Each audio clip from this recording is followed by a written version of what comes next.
I'm in charge of Langata Cemetery. For now, at least 13 to 15 years. Yeah. You've been here for 15 years? Yeah, I'm here for 15 good years. Yeah. How did you get here? Where were you before you came here? Okay. Before, I was just a clerk at one of the health centers within Nairobi. From there, I was transferred to City Mortuary. From City Mortuary, I was transferred still to Langata Cemetery. Yeah.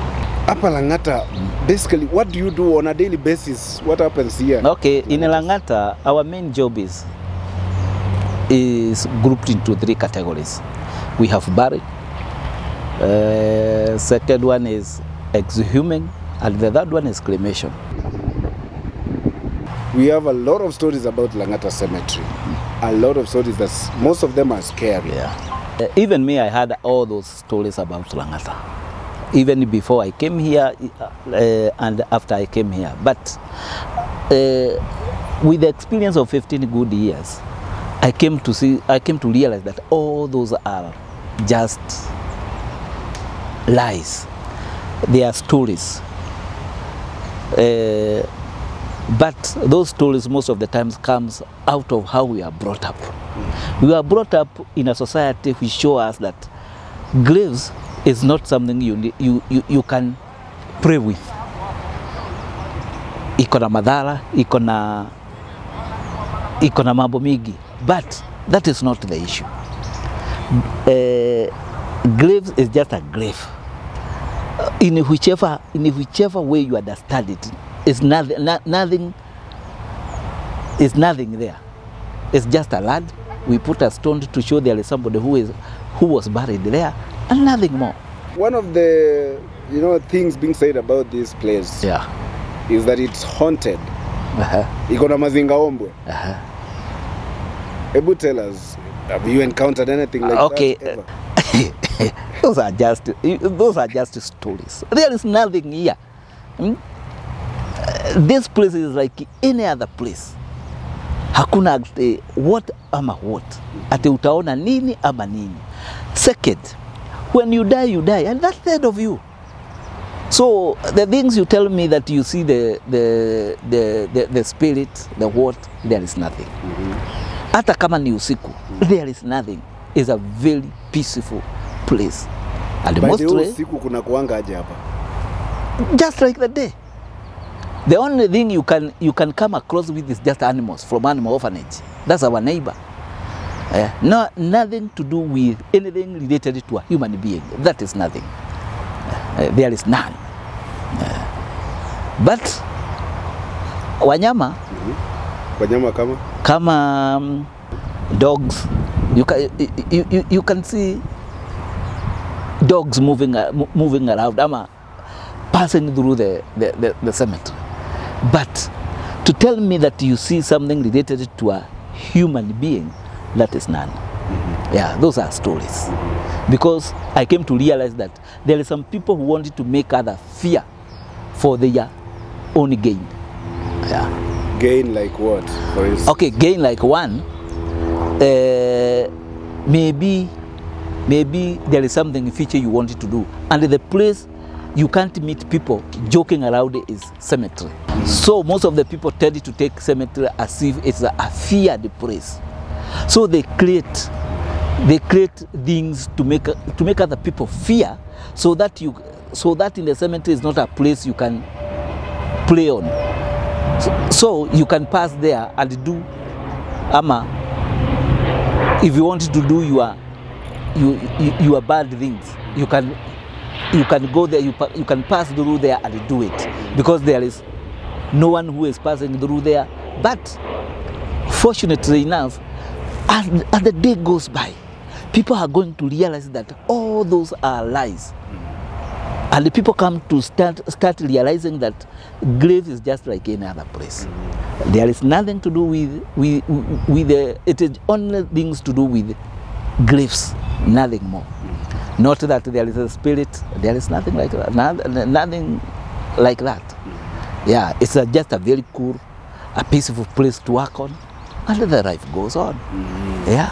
Also, One of the things that have always been said about this place is unaamka asubuhi, unapata kaburi imefukuliwa, labda jeneza imeenda na manguo, ama mwili imeenda, you know. Have you encountered anything like that? Out of the 15 years I'm here, those are part of the lies I'm trying to tell the people of Kenya. There is nothing like that. There is nothing like somebody comes to the grave and try to reopen it. That is impossible. Furthermore, we have the security officers. Nothing like that which can happen within. Okay. In addition to that, you are exhuming to do what? What is easier? Is it to go at the store where jeneza are being made, to come and fufua at the Langata cemetery, which is more easier? Yeah? Second, do you want to tell me that even if you tour the jeneza, it is just the same jeneza, ama it is in a condition, in a good condition in the way you bring it there? That is impossible. Another thing that has always been said about Langata is that the graves are very shallow to an extent that wild animals come, they, you know, zinafukua mili. Even if it is just to dig the grave, what makes it to dig? It is just the smell. If the person has come from the fridge, we put it on 4 feet underground and we put the soil. So to me, that's another thing which is impossible. Niaje Langata ijawahi jaa hii miaka yote imefanya nini? My friend, those are one of the questions I tell you that I have my bosses. They needed to answer that question. Tell us the kind of graves you dig. Okay. The type of graves. We have 2 types of graves. We have the permanent grave and the temporary graves. The temporary graves, we don't let people to put stones, but for the permanent grave, because it's have a lease of 99 years, they put stones. They build good tombstones, but for the temporary, there isn't. Yeah. When you talk of temporary graves, how deep is a temporary grave? A temporary grave goes to 4 feet down. Yeah. And how long does it take for it to be reused?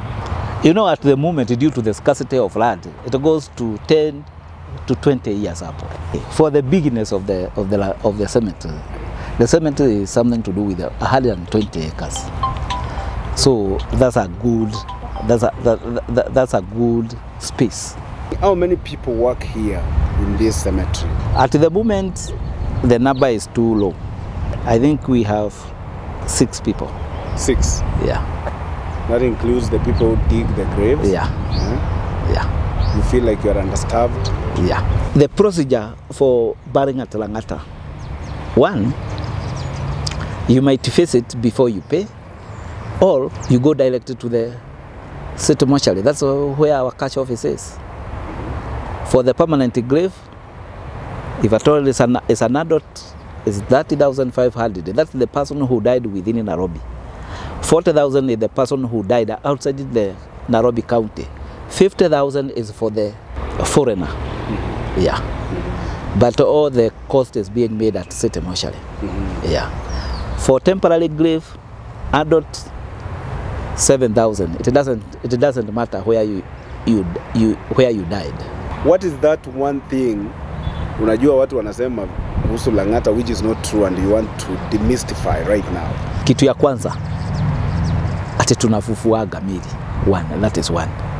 Na hiyo inaniuma sana wakati nasikia mtu anaongea uongo. Second, vile wanasema vile after kusika at mostly the temporary side, vile the tiga come and flatten all the areas. And we bury again, both temporary and permanent grave. That's another thing which pains me so much, because if at all you don't know anything, go to the office. Ask, what do you do? At the permanent grave, you have a right from the bylaws of the county to bury another person on top of the one you had been buried. You can bury one maybe for 6 feet. You can say you need your mom to be buried on top of your dad. Will you pay for the reopening? Will you open that grave up to 4 feet? You bury your mom just there. So you bury 2 people at one grave, and that one is accepted by the county bylaws. Yeah. But most of the people, the moment you tell them about this, they give you a lot of excuses, a lot of something to do with culture. So once someone enters through that gate, culture is put aside. Yeah. You don't observe culture here. Hapa, we observe.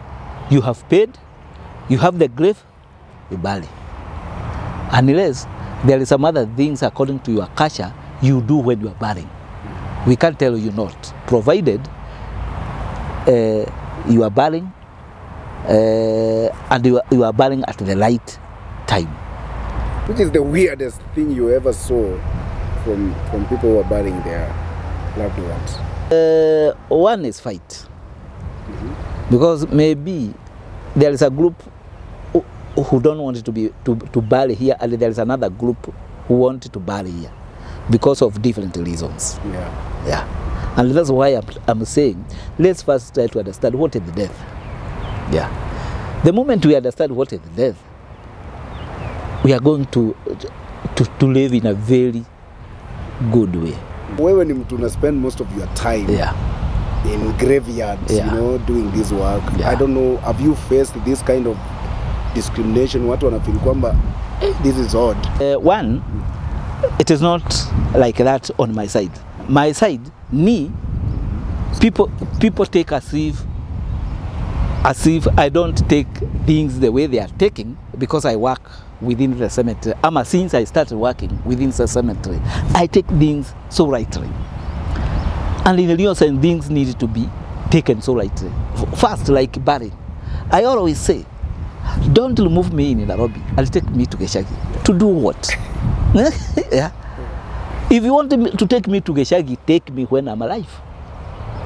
Yeah. You either bury me at Langata or cremate me. Simple. Although cremation is a bit painful because we are not brought up with moto. Moto tunajua ni ya kupika. Ukiambia watu moto ni ya kuchoma mtu, there is a lot of confusion. Between burying and cremation, from your experience here, ni gani ndio most people are preferring these days? Watu hawajatoka kwa burying because of our brought up. Cremation is good. It's more economical. It's too easy. But have you accepted? Have you accepted to do our body like that? Over 99.9% is no. What happens after cremation? After cremation, there is you take the ash.